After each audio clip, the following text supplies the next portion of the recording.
Hey guys, Joe DeMarco from the Crazy New York Driver Show for Friday, April 11th, 2025. Welcome to another eBay video. In tonight's video, I'm going to be discussing several topics in the following order. The first topic is I'm going to give you a behind-the-scenes look at our eBay meetup here in New York City earlier this week. That will be the first cutaway. Then I'm going to come back, we're going to discuss returns because I have set a new record. A very unusual one. That's going to be our second cutaway because I want you to see this. I'll come back, we'll discuss that, but then we're going to discuss the third week in a row, which was this week, that I got undeserved bad feedback on eBay from, you guessed it, a geriatric, and a double feature regarding old people, a screwy guy who actually has gone out of his way to stalk me. Now you're thinking, oh, Joe, you're embellishing. No, I'm not, because I'm going to show you a cutaway about that. So we have at least 3 cutaways to do tonight. So get set for an action-packed show. That being said, let's get started with a behind-the-scenes look at our eBay meetup here in New York City earlier this week. Roll the tape. All right, guys, here's a quick little behind-the-scenes look at the eBay event in New York City on Tuesday. Here, I'm walking down 10th Avenue, and look at the way the people are dressed. It was absolutely bitter cold, with temperatures in the 30s and an unbelievable wind chill. Upon arriving, I arrived at around 9 o'clock in the morning. Breakfast was set up for us. And let me tell you, there's nothing better than a free cup of coffee. People started to arrive for the shindig, and the presentation was about to begin. This is a screenshot of the agenda for the day. As you can see, it was a very interesting and lively presentation. This is the eBay gang that attended. You may recognize some of the people in this photo, or you may not. And another picture of the eBay gang. Now, let's take a look at some video that I shot at the event. Hi,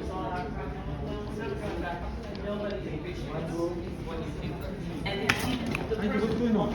You're hiding? Huh? You're hiding from your meeting? No.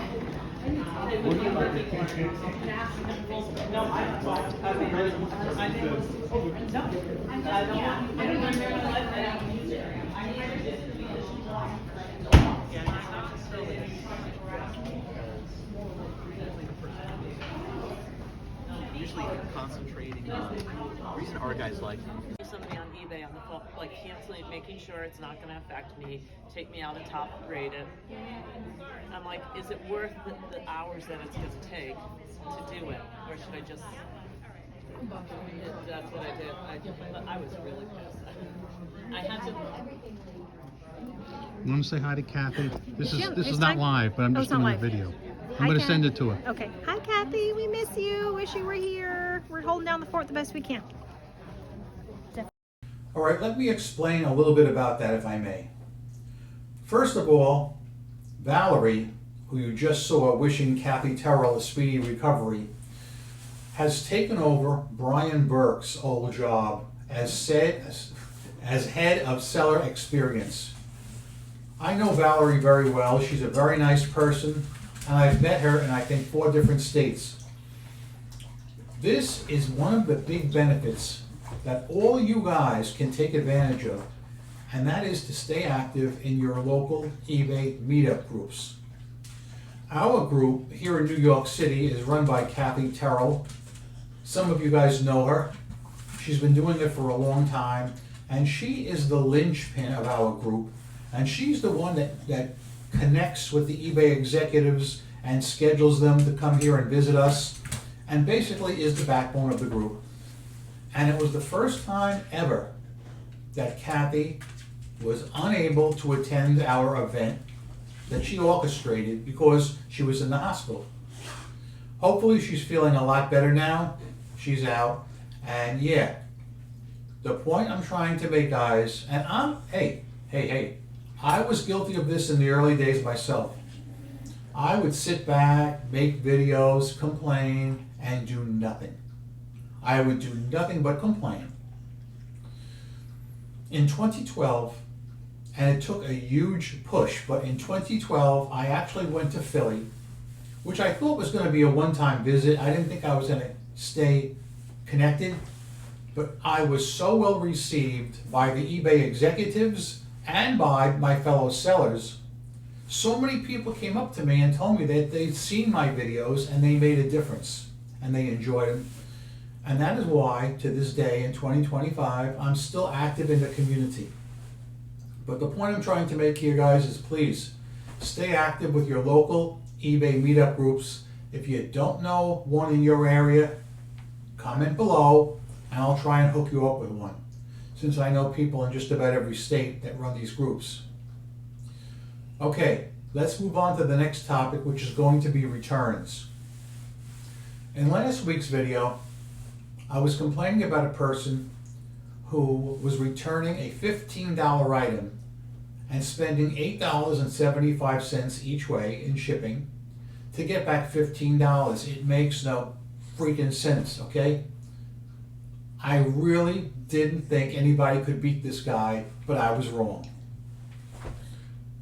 I'm going to go to cutaway number 2 now, and you're going to see my cheapest return in my 26 years on eBay.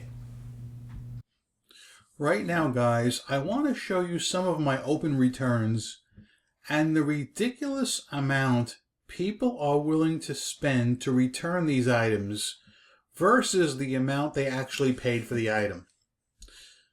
The only one that's even close to acceptable is this one. Now, this person sent me a best offer. He did not pay $24. I think he paid approximately $18, and the shipping each way is $8.75.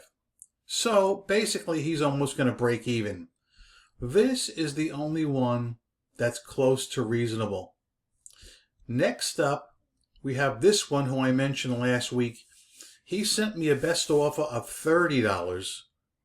However, he's willing to spend $35 each way in shipping. It makes no sense. But my personal favorite is one that just came in the other day that I haven't mentioned to you. This is a new all-time low. This person paid $9.60 and is willing to spend $8.75 each way shipping just to get back $9.60. I don't get it. I just don't get it. But I had to show you these 3 examples just so you understand where I'm coming from. Let's get back to the video now. Okay, guys, that was my cheapest return on eBay in recorded history. Somebody spent $9.60 and they want to return the item because they bought the wrong thing. And they're going to pay shipping both ways. It makes no sense to me. And this person that I'm talking about has a feedback of over 8,000. I've said it once and I'll say it to the day you bury me. I am amazed at the amount of money people will spend to return items, even if it far exceeds the value of the item. I'm 99.9% certain none of you, no matter how long you continue on eBay, will beat my world's record of that idiot last year who spent $73 to ship an item back to me. That originally he paid $40 for shipping and $30 for the item. So basically it's over $100 and something to get back $30. And I showed it on camera, I showed the box. There's no disputing the veracity of my story. Unbelievable but true. Let's move on now to the next topic, which is going to be in two parts. It has to do with bad buyers, both older than history itself. The first story I'm going to tell orally because it's an ongoing saga that you already know about. The second story we'll do a cutaway. All right, I've been telling you for 2 weeks about this guy who lives in Canada and used a Washington State address to purchase a Lincoln alloy wheel center cap for me for $19 plus the shipping. I think it was $8.75. It was all sales final. One of the rare times I do it because I'm sick of these old duffers not reading and buying the wrong thing.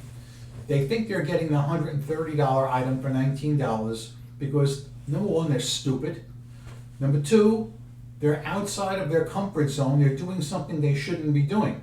And I'm sick of dealing with them. So anyway, sure enough, he actually filed for a return, even though it clearly says no returns. And in the return, he stated, now this is important, so stick with me here. He basically said that he bought the item, he did not check his part number. He wrote this down. He didn't check his part number, he didn't check his wheel, he doesn't have a cell phone. One reason after the other. I think he covered a litany of things. And he still wanted that $19 back. Now, $19 ain't gonna hurt me either way, guys, okay? But I am a man of principle, and it said no returns, and I'm sick of these people not reading, because they're always over 80, and I declined the return. So who do you think got bad feedback? Cute Joey. No surprise there.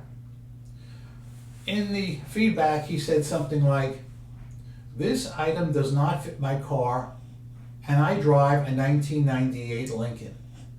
I want the right item. Okay? So, I requested a call back from concierge. They called me back immediately. I explained the situation, and at first the representative said, well, Joe, based on what I'm seeing, this doesn't qualify for removal because there are no messages where he admitted all the things you just told me, the things I just told you guys. I said, you're right. I said, you won't find it in any messages. I said, you need to go into the original return request because that's where he admitted everything. So he said, okay, hold on, let me go in and I'll check that for you. Comes back 2 minutes later and he says, Joe, you were right. Everything you said was true. This guy is at fault. You labeled it correctly. He admits he didn't check his part number or his wheel. I will have this feedback off in less than 2 hours. And it was off in less than 2 hours. Now that's great. That's great. But I say it every week, I'm sick of these scumbag, vindictive buyers. And like I said, it's been my experience that it's the old people. All right? Some of you guys agreed with me from the beginning. Some of you guys were reluctant, but then had a little experience with them yourself and said, hey, Joe, I got to admit, you're on the money. In this case, I got to tell you something. I won once again. And because I won once again, you know what's going to happen now.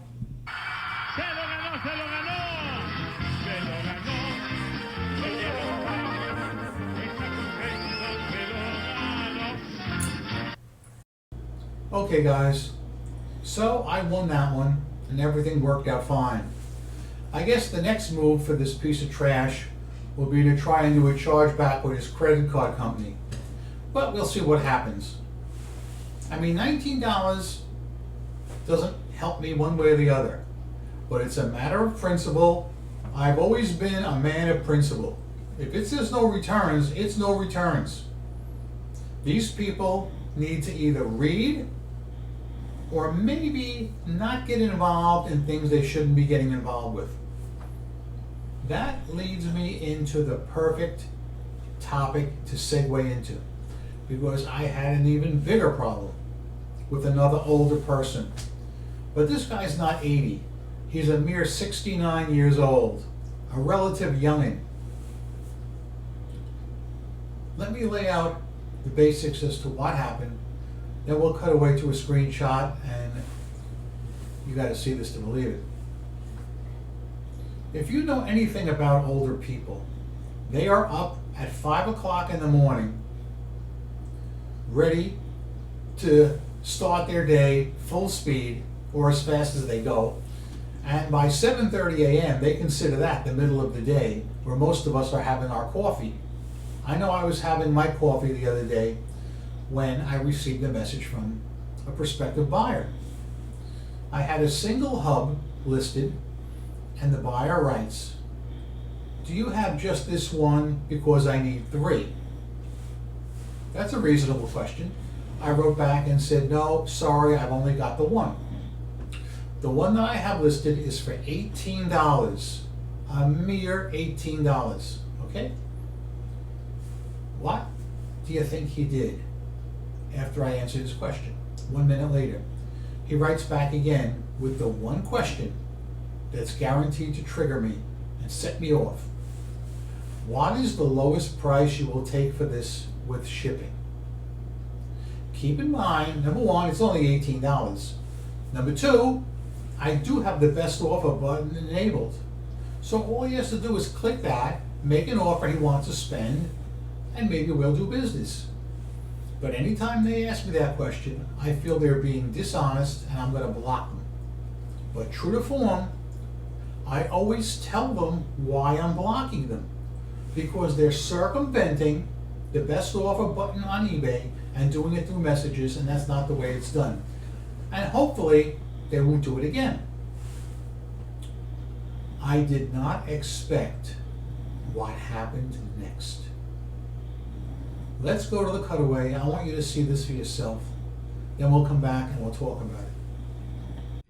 Okay, guys, this is just one buyer that I have to share with you, because this particular guy highlights the problems I have with these older people who try and buy things on eBay, especially when it's not even for them. So take a look at the following screenshots. Here I have an item for a measly $18. I get a question from buyer at 7:36 in the morning, which I'll have to admit is a troublesome sign, because the only people trying to do anything that early are older people. So he says, "I need 3 of them." I respond, "I only have this one." He responds with, "Need 3. Best deal on the one with shipping." Now, I should point out I'm only asking $18 for it, and if he wants to send me a best offer, he can, because I have the best offer button enabled. And I wrote what I always do: "No thank you, just get it locally. Next time, don't be so cheap." Anytime somebody asks me for best deal or what is my lowest price when I clearly have the best offer option enabled, I block them, and you are blocked. 7:36 a.m. So I figured that's the end of it. What happens next? Note the timestamp. 8:14 a.m. in the morning, I get a call from Medford, Oregon. No way in hell am I answering this call, okay? Because I know it's going to be someone from eBay, somebody old. But to be totally honest with you, at that moment, I did not associate it with the person I just showed you. Even though his name is right here, at that time I didn't realize his name. Until, guess what happens next? Now he comes at me at 8:33 a.m. with an email. "I did not mean to offend you. I'm old school buyer. I'm 69, born Montana, lived in Cordova, Alaska, went to college in Sheridan, Wyoming. Number 3, I'm building car for my grandson. So he's working, paying to build this car. Any help is appreciated."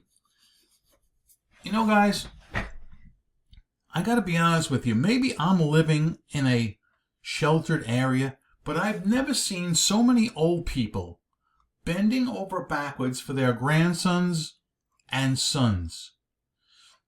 I never experienced anything like this in my childhood growing up. This is a whole new concept to me, and these people just are so out of line.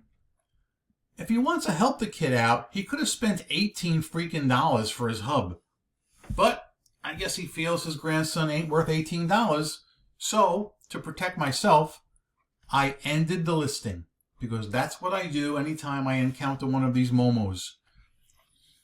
I just want to prove to you that the things that I tell you on camera are factual, and I do honestly have serious issues with these older people who do not want to conform to business practices. Let's get back to the video now. Guys, I've been selling on eBay for 26 years, and this is the first time anybody's ever done this to me. This person started with eBay messages. I blocked them. Then he tried calling me 8 o'clock in the morning. I blocked him. Then he hopped over to my business email account. I am absolutely shocked. I don't know how he even got my information, because he never bought anything from me before. My phone number is not in the listing. My website is not in the listing. Think of all the trouble and time he spent. Like he's got nothing else to do. All he had to do was click best offer, follow eBay rules, but no, he's one of them. And did you see the grammar he used in the message that he typed out? I don't know any college that would turn out graduates that speak and type that way. I read that and I just shook my head in disbelief, and I said, man, Joe, take extra precautions. So what I did, and this is something I always do when somebody sends me one of those messages through the eBay system that maybe concerns me a little bit, I automatically end the listing. And I heartily recommend you to do it too, because these are the kind of people that are psychos. They're a little nutty, and they probably have 2 or 3 disposable accounts going, because I'm sure that they've done this to other people. So I don't want him buying my item even for $18. No.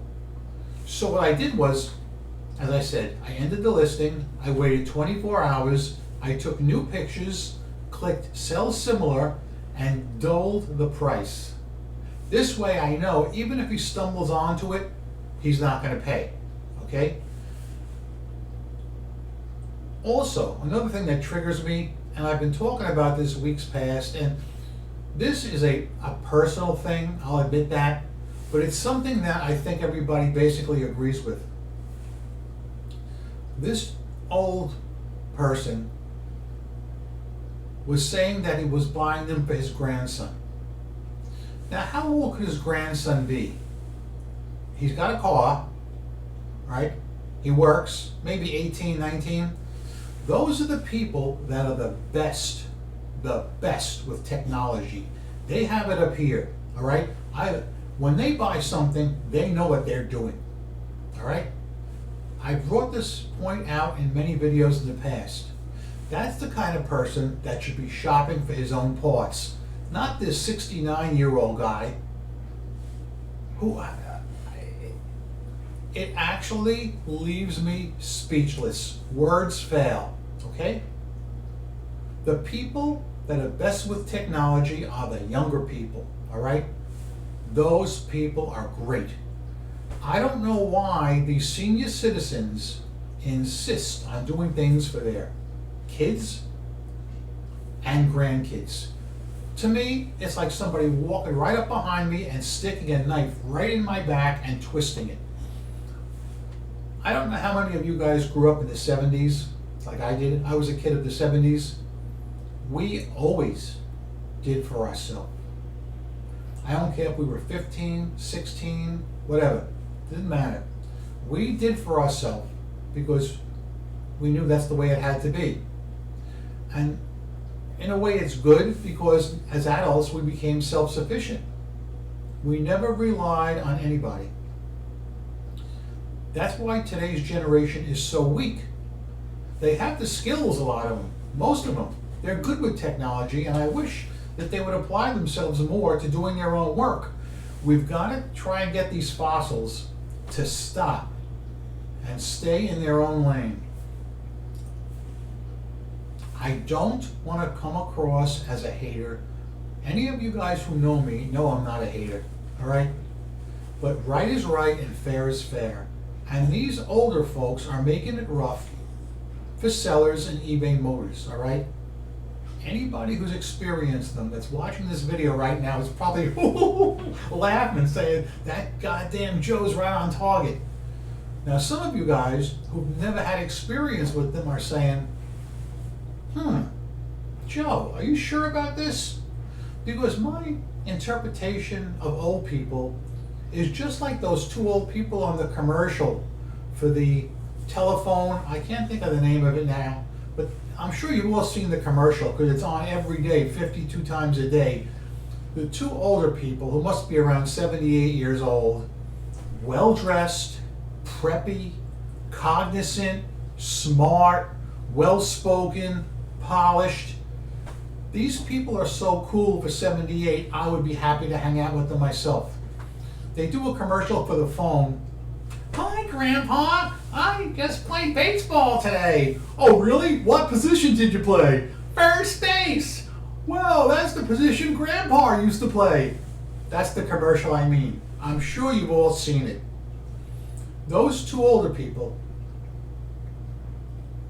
are not representative of the average older person. Like I said, I'd be happy to hang out with them myself. I mean, those people, those two could buy on eBay and they'd get it right. But a lot of them can't, all right? And I'm just to the point now, I don't know what to do. I've tried everything. I've tried no returns on certain items. That doesn't work. I picture the part number, I do the wheel, I do everything. And they just don't read. And when the facts are laid out in front of them, they don't take responsibility. They still say, you sent me the wrong part. I only sent you the part that you ordered. That's all I did. All right, it's been a real crazy week. Sales have been very, very slow this week. Much slower than usual. I'm down about 33%. Now, there are some that might say, well, it has to do with what's going on with the stock market. I don't think so. Possible, but I don't think so. I've been listing daily, or almost daily. I've been having a little bit of a problem because the weather's been absolutely awful. Absolutely awful. I'm used to the clouds, I'm used to the rain. I'm not used to cold every day. It's 20 degrees colder than it should be. Did you see me on Sunday on my New York City video in a winter coat and a hat? Well, if you enjoyed that video, and I hope you did, you'll be getting another one this Sunday with me in a winter coat and a hat. I'm trying to crank out at least one per week for the foreseeable future, which will be the next month or so. I've already got one filmed. I've got a New York City exploration video already filmed in the can, as they say. It's going to go up Sunday. Also, if it's not raining Sunday, I will go out, hopefully, and start shooting another video on location. I have 2 or 3 places in mind. I haven't decided which one I'm going to do yet. You know what really, I really wish there was somebody out there that had some cojones that would be willing to go with me, but nobody will. Even friends of mine who grew up in Manhattan and still live there refuse to go when I tell them the locations. They look at me like I'm a nut. I can't get anyone to go. Just can't do it. Anyway, guys, I hope you found tonight's video interesting. I welcome your comments on any of the topics I brought up or any topics eBay related that you want to bring up. I'm Crazy New York Driver, you're not. Thank you for watching this video. I hope you found it informative, educational, and dare I say enjoyable. That being said, go out there, make a ton of money on eBay, rock on, and peace!